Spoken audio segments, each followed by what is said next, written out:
As we talk about addiction, and right now we want to focus on the recovery that is very real and very possible. So joining us now is Stacey Christensen. She's the lead clinician here at the Arcadia Recovery Center. We heard from Dave talk about his rock bottom, heard from the sheriff talk about people that he deals with also that are at that point.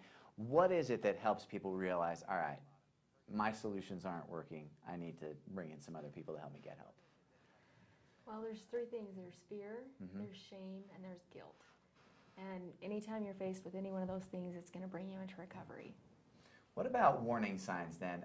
I brought up Dave's background just because you wouldn't think that addiction would be something his family would have faced, at least from my perspective. So parents need to have eyes open. What kinds of things should they be looking for to realize this is an issue, either with my child or a sibling or a spouse or something like that? Changes you can be looking for and be aware of is secrecy. Anytime you're seeing secrets, changes in appearance. If you see people not caring about themselves, the way they dress, their life, their grades, those are all signs of addiction. What about programs? If people get to that point where they feel like they need help, what should they be looking for in a program that will meet their needs? Well, anytime you have an addiction, you have a lot of pain on the other side of that addiction. And so programs that they should be looking for is something that's going to tackle both things, that's going to help them stop using, but is going to address the pain that they're in as well.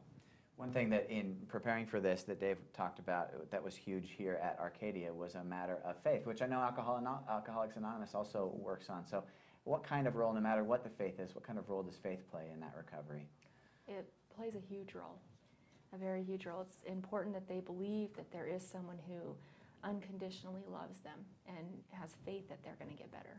What is that road to recovery like for the addict and also for the family? Because I imagine it's got peaks and valleys. It does. It is a road of healing, and it is hard.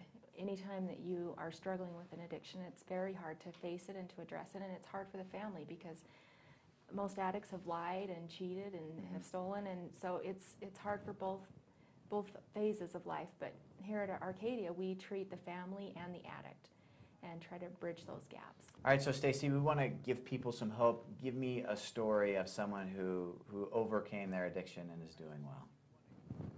Okay, we've been working with a lady who was addicted to diet pills actually for 14 years. She had taken a handful of them every single day, and when she first came here, she was just sure that she couldn't make one day without taking these pills, and she's now 60 days clean and has repaired relationships in her family. She's so bright and clear, and it's great to see her in the place that she's in right now. All right. Well, Stacey Christensen, thank you very much. We appreciate your input. Thank you.